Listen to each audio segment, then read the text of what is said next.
Hey, what's up, podcast family? Hope you guys are keeping well. This week was a real treat.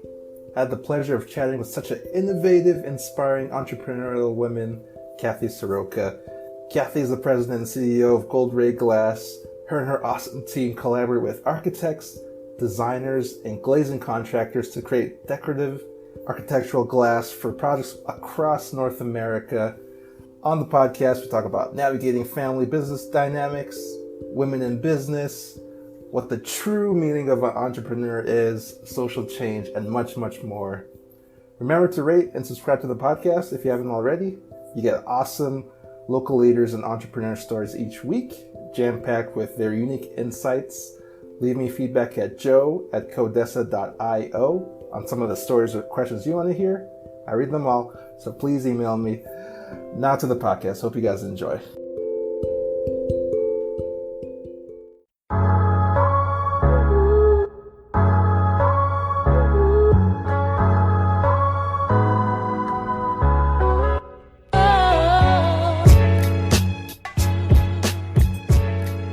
Welcome to the podcast, Cathie. It's great to have you on. Well, thank you, Joe. Thank you for having me. I appreciate the opportunity. So yeah, let's jump right into it. Maybe add some context. Tell us a little bit about yourself and your origin story. Okay. So my name is Cathie Saroka, and I'm currently president and CEO of a company here in Calgary called Goldray Glass.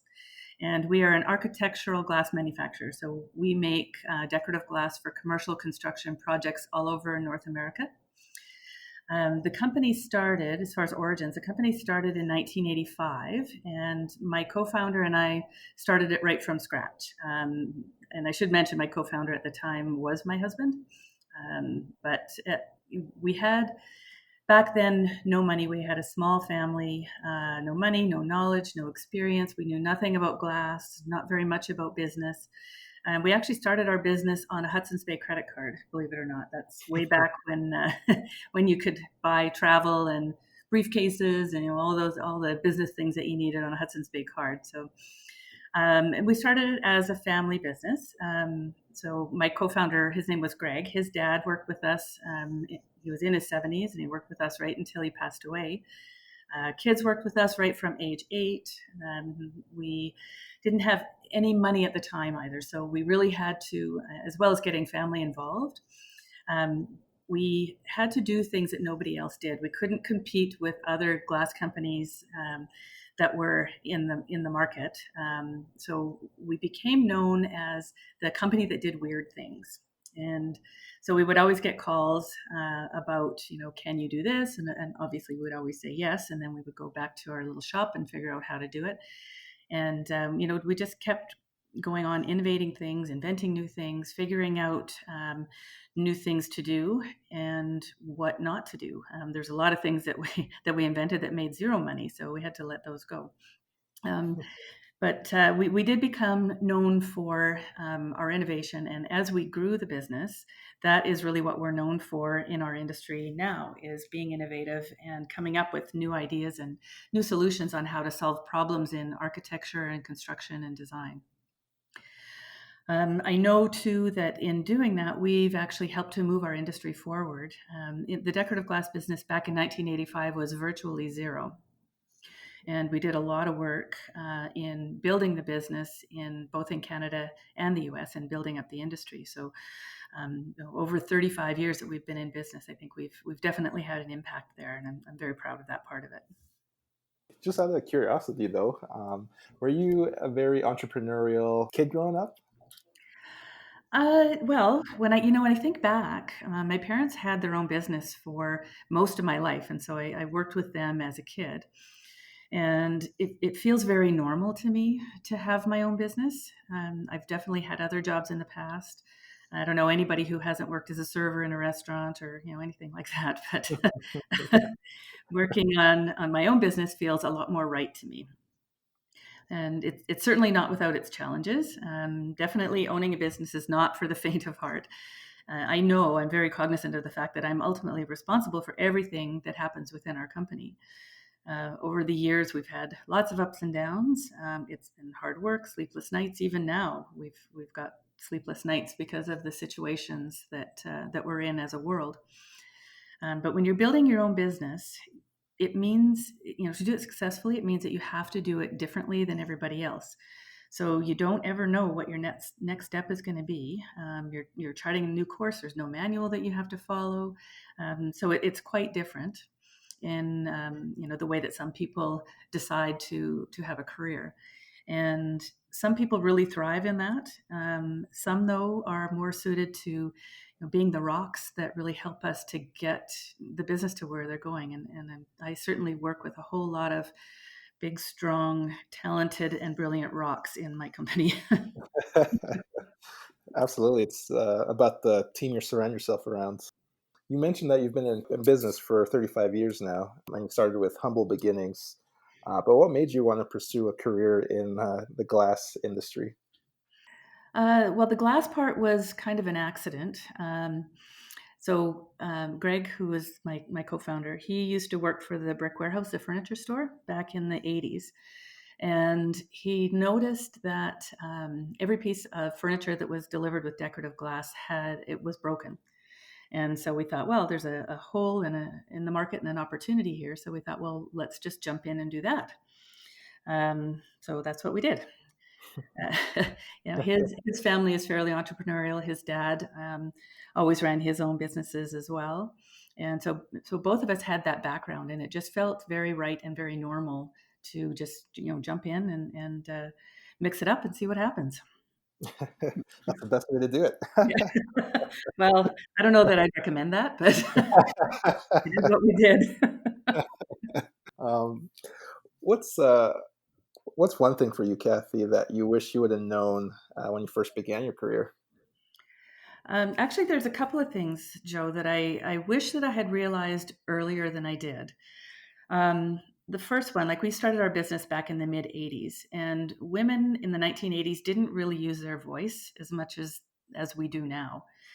I wish that back then I'd better known the value that women bring to business and to relationships, which is what business is all about, and been more on the leading edge of showing women how to speak up and really understand their value in business.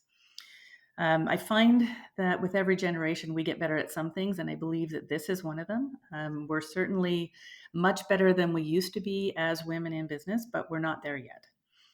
I speak to a lot of young women in business, and I find that the younger women still have a hard time speaking up in a work situation.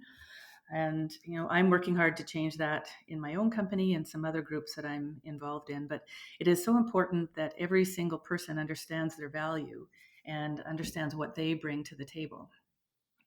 The second thing I think I wish I'd known is, and I really know this one now, is not to be afraid to make mistakes. Back in the 80s, being a female in business and being a family business, I always had the idea that I needed to be perfect. But I didn't understand that a person can't grow until they try things out, until they get in there and make mistakes and learn from them. Um, I find now I've gone in the total opposite direction, and it gets me in trouble sometimes. And I get excited about something and jump in with both feet. And same as when we start our business, mix it up and see what happens. And sometimes I get in trouble, but I know I can always get out of it. Absolutely. You mentioned women speaking up in business, and we have we have quite a few women listeners. What type of advice would you give them in terms of speaking up in business, like you mentioned? I think my advice really is to understand that everybody has value and everybody has a unique perspective. They have unique talents, and that you are one of those. You're not outside the circle. You are somebody um, can um, who can offer a lot to a business. And if it turns out that you're making a mistake, then oh well. That's how we all learn. I've never ever learned something from doing it right the first time. I can tell you that. Right, that's said by a true entrepreneur. Learn from your mistakes. Speaking of which, actually segues perfectly into my next question. What's been a big challenge or even maybe a failure, and what did you learn from it? So the biggest challenge, Joe, that I have ever faced and it was a decades-long challenge. Was some fairly severe mental health issues and very severe alcoholism with my co-founder.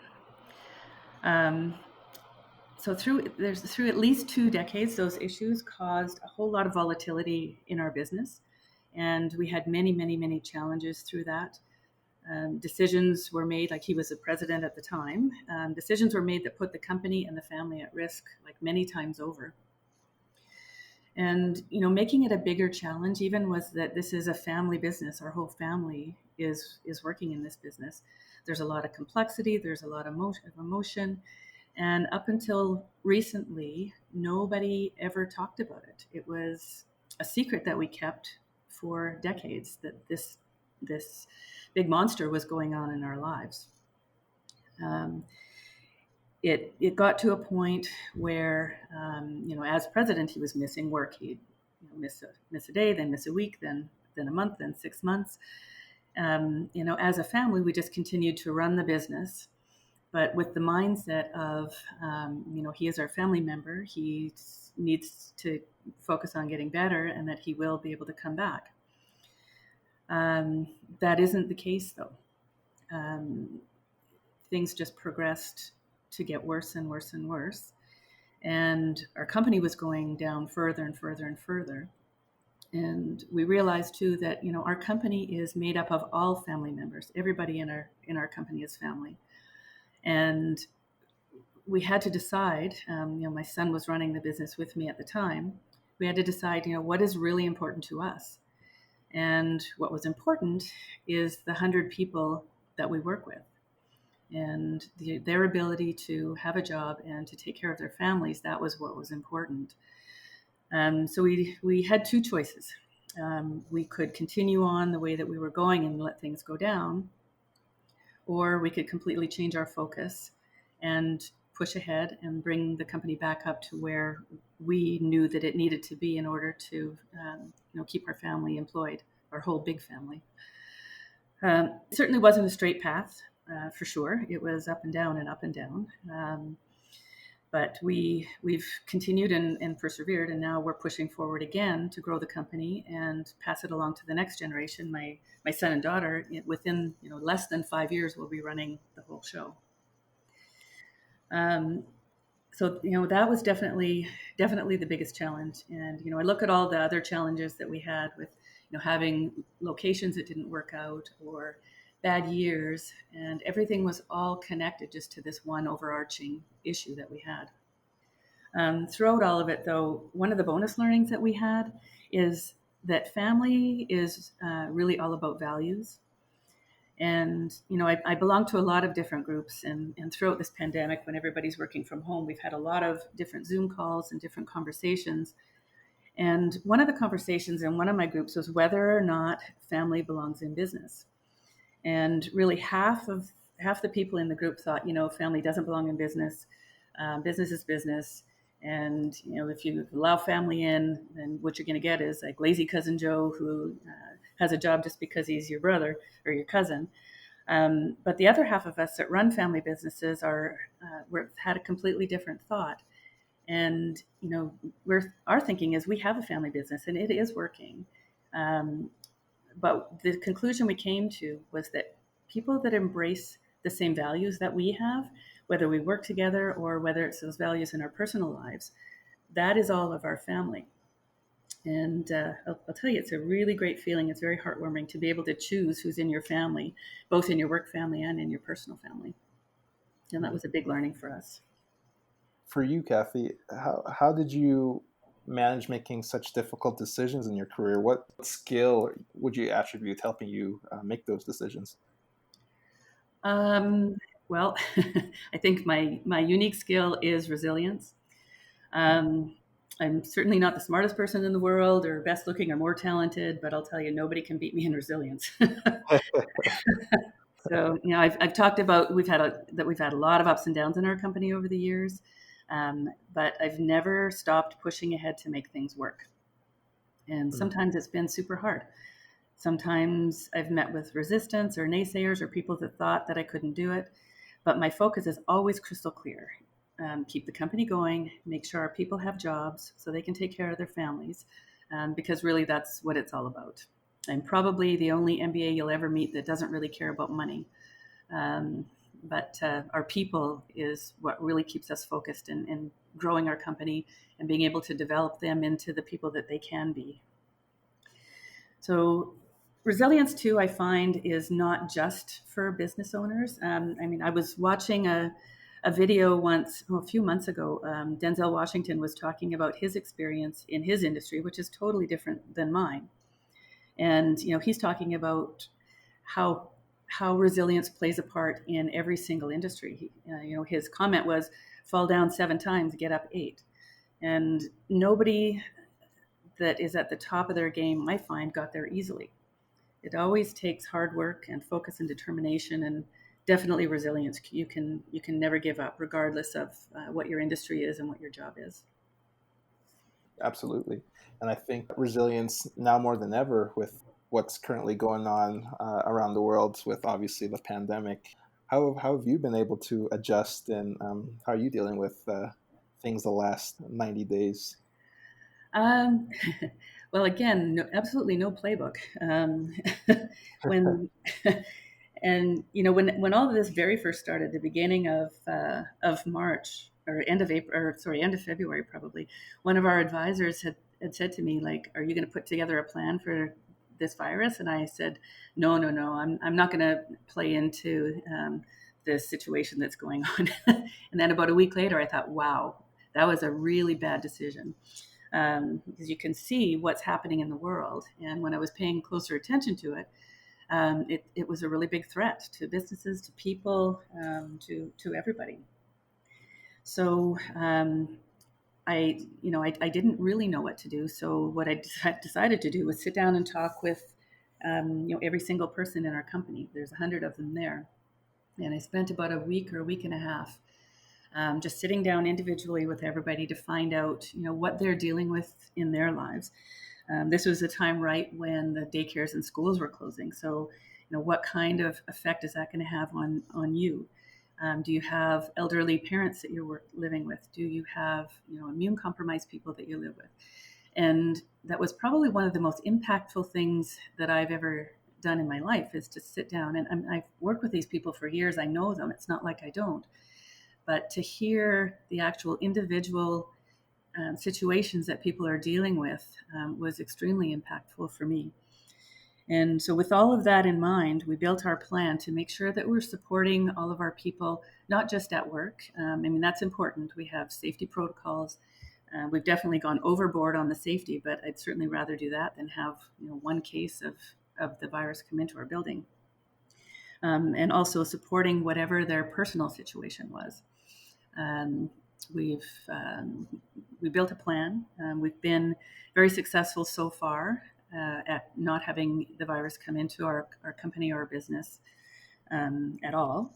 And we're in constant communication with everybody just to make sure that they're still feeling safe and cared for, and that they're not anxious. We are very cognizant of the fact that nobody lives or works in a vacuum. So, whatever happens at home comes to work, and whatever comes to work or what happens at work comes home. So we need to make sure that people are feeling safe, not only physically, but also mentally.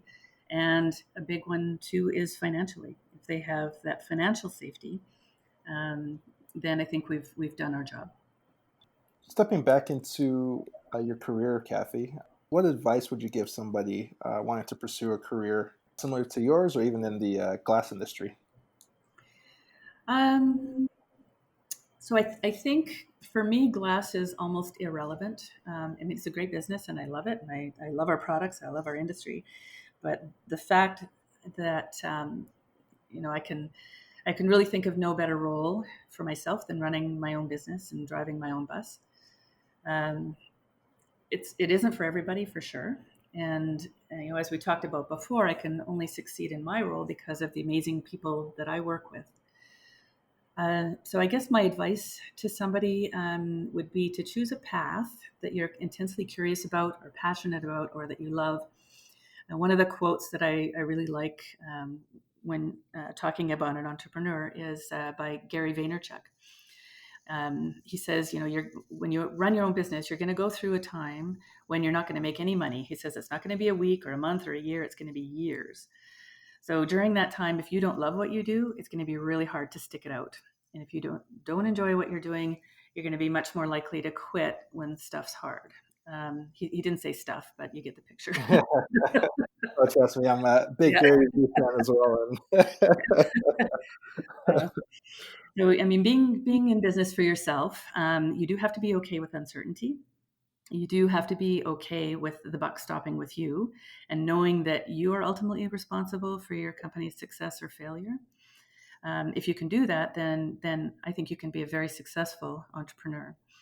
And it doesn't mean that you let others off the hook. It doesn't mean other people don't have responsibility for themselves. But something that I've struggled with from the beginning is finding my own way to hold people accountable in a positive way. And that's a really big part of the job. I'm not great at that yet, and it's certainly an area of improvement for me. So one of the many things I need to work on. So what's the best resource or resources that's helped you along the way, Cathie? I would say, well, if we back up a little bit, over the years, I've moved from a mindset of, I'll do it myself, thank you very much, to understanding that there is really a lot of power in embracing other people's ideas and experiences and knowledge. Every single person in the world knows something that I don't. And to think that I have all the answers is not going to get me any growth in my own business and my own world. So, in the past, I've relied on some people. Like I used to belong to a tech group. If anybody's familiar with tech, it's Vistage in the U.S. But oddly enough, I just left tech in January because I was going to be doing a whole bunch more traveling from that point on. So, that backfired. But my tech group was made up of other CEOs that were in different businesses. There's no competitors or customer supplier relationships or anything like that. But we all run businesses in our own industries, and being able to rely on each other for advice and ideas and just different things that we've seen in our own businesses was so helpful. My own advisors, I've had lots of advice from when we were dealing with BDC. They were very helpful. Our other banks and other consultants that we work with have been so helpful. Also, listening to the people that I work with is a really huge source of inspiration. Not only just in the scenario I talked about with COVID, but just on an ongoing basis, listening to the people that are doing the actual work and what they think and how they see things is hugely inspirational. I'm also in a few business and personal groups that really help and support each other, and I find that is so valuable.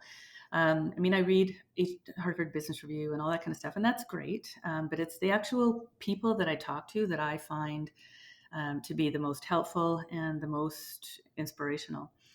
One person that I know, my very best friend, actually, Catherine Brownlee, she's the most connected person that I know. And every time I have an issue, I can talk to her, and she knows at least 20 people that can help me.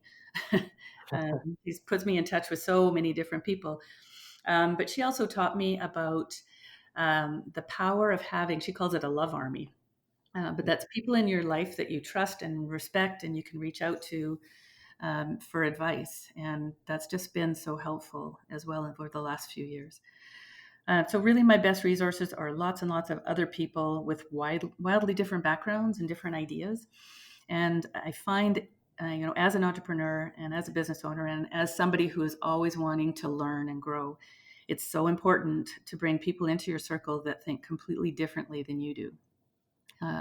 I don't like to surround myself with people that just think the same as I do. I find, when you do that, you're basically gluing tinsel to one another's crowns and, telling each other how great you are, but nobody's learning anything, and that doesn't get us anywhere. Absolutely. Yeah, diversity in thought is really important. Mm-hmm. Mentorship comes up a lot on the podcast and just general business conversations. But for you personally, what would be the best way to find an advisor or a mentor? I think probably talking to as many people as you possibly can.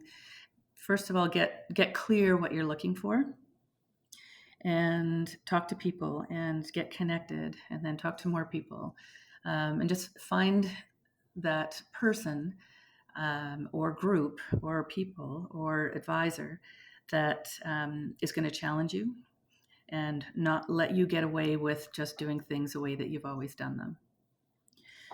There's a couple of coaches that I've had talks with. I haven't actually hired a coach at this point, but that's something that is in my future in the next couple of months.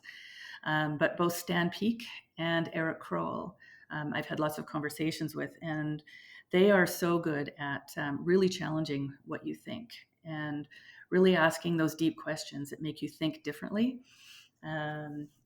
So, I mean, that would be my advice: is find somebody that is not just going to tell you that you're right, that makes you think really deeply and differently about life and about business. You mentioned you do lots of reading and lots of connecting with other business leaders. But what have you read or listened to recently that's really inspired you? So the one person that I thought about is when I was in tech, we used to have guest speakers, and one fellow that was a guest speaker about the middle of last year, his name is Gare Maxwell, and he's a marketing guru. He actually is lives in New Brunswick of all places, but Oh, wow. he's a brilliant man when it comes to marketing. And the best piece of advice, like marketing and sales, is really my passion. I mean, the operations and finance and all the other pieces of a company are very necessary, but my love lies in the marketing area and the people area. But what Gare taught us was that when you're marketing your company, it's not really the story of your product or your service that's important. It's the story of you, your company, your people. Like what is authentically you, and how connectable is your story to other people. And making those connections is far, far more important than going out and talking about the features and benefits of your product or your service. He talked about also your values as a company. Like, make sure you understand what those are and live those values every single day. So be who you are always be authentic to who you are, always communicate who you are, and then you just naturally connect with the people that you work well with. His advice to us is, be different, own your difference, and then connect with your customers on that level so that in the end they can't live without you. So it was really good advice, I thought. It's awesome advice. Be authentic to yourself, and others will follow. Yeah, exactly. And it'll be the people that connect with you and believe in the same values as you do, which is the people you really want to work with anyway. And I'm happy you're telling your authentic story on the podcast. Nothing if not authentic. um, yeah, so I guess my next question would be about entrepreneurship. What's one common myth from your perspective that you want to debunk?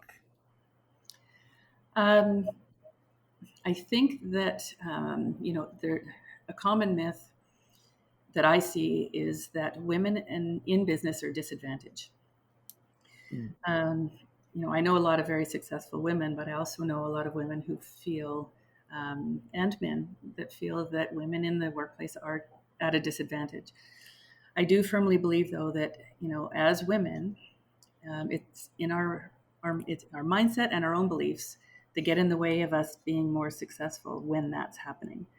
And that's not to say that there aren't barriers in the work world, but really we need to take responsibility for our own success. And if we find barriers, figure out, how do we get rid of those barriers? How do we sit up at the table and use our voices, use our talents, helping to make the world a much better place? Because, as I said before, we all have value and we all have a very unique perspective on the world. So understanding that is going to help us to make the work world better for women and for men. Part of removing those barriers, though, is that we need to be authentic to ourselves and we need to show our value. And when we do that, then people take notice and those barriers fall away. For you, Cathie, what are you curious about right now? Hmm. Well, I think, like a lot of people, I'm pretty curious about what the world's going to look like in a year. Yeah. My sense is that we'll see some permanent changes for sure in how we live and how we do business. But some things I think we're going to have some short memories as well. Um, just like in my work world, a lot of my friends and I have differing opinions on the issues that are surrounding this virus, and that's a good thing. We're all in completely different situations, so we do have different opinions, but we also respect each other's opinions, and that's very important. One thing that I hope doesn't go away that I've experienced during all of this is we've had a lot more time to think and to reflect on our businesses and to figure out how are we going to come out of this. Like I explained it to my staff, not limping like a three-legged coyote, but like roaring out of this and being a much better, stronger company. Not doing as much traveling and having more time to think and reflect and strategize about how we're going to be a better company coming out of this than we were going in. I hope that doesn't ever go away. I hope I continue to be able to have the time to be able to do that. Speaking of what the future holds for Calgary, from your perspective, how has Calgary changed from when you first started to now? Well, there's been a whole lot of change in 35 years, that's for sure. Now, oil prices have been down for a few years now. This isn't our first recession. It's not our first oil recession. But this time, I really see that we are starting to build more industry diversity in our city. In the past, energy has been dominant for so long that as a city and as a province, we've used it as an economic crutch. Even back in the 80s, if you remember, well, I don't know how old you are, but back in the 80s, I saw bumper stickers that say, never let a recession go to waste, and similar things to that. But hopefully, we've actually gotten that message this time, and we're going to continue to build on our economic diversity, and we'll be a much stronger city because of it, and a stronger province. And I'm really seeing some growth in that area. It takes time. It takes a lot of time to be able to do that. But there's a lot of organizations and a lot of people that are working to help build that. Absolutely. What's one question that you never get asked that you wish you would be asked? So one thing that's always struck me, I've done a few presentations within the city in the last couple of years. And one thing that struck me always is when I talk about mental health, when I talk about the devastation that it causes, people they'll nod and they'll smile and they'll say, yeah, somebody in my family has that problem. My cousin Joe was in the same situation. So sorry, Joe, maybe my cousin Bob is in the same situation. Not me. No, not you. Then it ends. And there's no questions asked. There's no conversation continued. It just stops. And there's, I see there's a lot more organizations right now and more people that are trying to make a positive change in how mental health is viewed. But that really doesn't seem to be the case with the general public. It is an uncomfortable topic. And I find that people don't want to really dive into something that makes them feel uncomfortable, even though it's a really important subject to talk about. Mental health and the things that go around mental health, the drugs that people are given, it causes a lot of devastation for families and for businesses, and it's so widespread. I can't. There's no presentation I've ever given that somebody hasn't come up and told me that it's in their family, it's in their business, and yet we're just sort of sweeping it under the rug for the most part. I find almost like we're in a pretty terrible situation right now with regard to what's happening in the U.S. And I find there's almost a similar situation here with the current issues that we're seeing around racism. So we're once again talking about how atrocious this is. We've seen horrible things happen to people throughout history. And, they're targets because of their race, their religion. The gay community has been a target forever. In Canada, we're not even immune to that behavior as well. Our First Nations people are still to this day a target for hatred and racism. And, we talk about this for a while and we get outraged when something terrible happens. And then it just falls off the map and we go along with our lives and nothing changes. I don't know why we don't keep talking about these things. I don't know why we don't keep asking questions and trying to move the world into a much more positive place. I believe we all have a role in changing attitudes and making lasting change in the world. I truly believe that. One of my very good friends, her name is Lorna Johnson. She's a brilliant woman. If you ever get a chance to meet her, I would take that chance. She's amazing. But she's got a psychology background, and she's always told us that whatever doesn't get talked about gets acted out, and it's always in a negative way. So I'm looking forward to taking this opportunity, taking these things that are happening within mental health, within other parts of the world that are not positive, and let's keep that conversation going, keep asking questions, and keep doing everything that we can as individuals to make a lasting change. Absolutely agree. I feel that, you get that initial head nod or even outrage, and then time goes by, people quote unquote get busy, and then it just falls off the map. Exactly.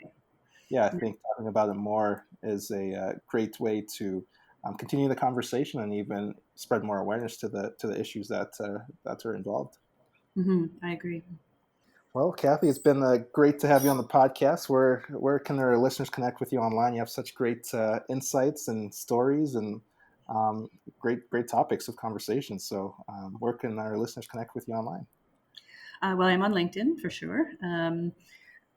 That's probably the best place. You can also email me at any time. My email is Cathie, Cathie, at goldrayglass.com. Be happy to answer any questions or chat with anybody. And if anybody has any suggestions for me, always love to hear new ideas. I usually like to end the podcast with the guests asking a question to the audience, or even a quote or a story to leave them with the interview. Okay. I think what's important to me at this moment, Joe, is I have a question and I have a challenge for everybody. We all know that attitudes create behaviors. Our attitudes are what makes us act or not act. And as individuals, we all have a role to play in making this a better world. So, my question is, find out what is it that you're passionate about? Is it mental health? Is it racism? Is it the plight of the Indigenous? Is it creating better communities for your children? Whatever it is, think about what you can do, you as an individual person, to try and make a positive change in the world. What will you do? This is my question. What will you do to raise your voice and help to change the attitudes and the behaviors that you think will make a positive change? So, in closing with this current situation, there's a lot of quotes that are being remembered from past leaders. And one of my favorites that I've heard in the last couple of days is from Martin Luther King Jr. And he says, our lives begin to end the day that we become silent about the things that matter.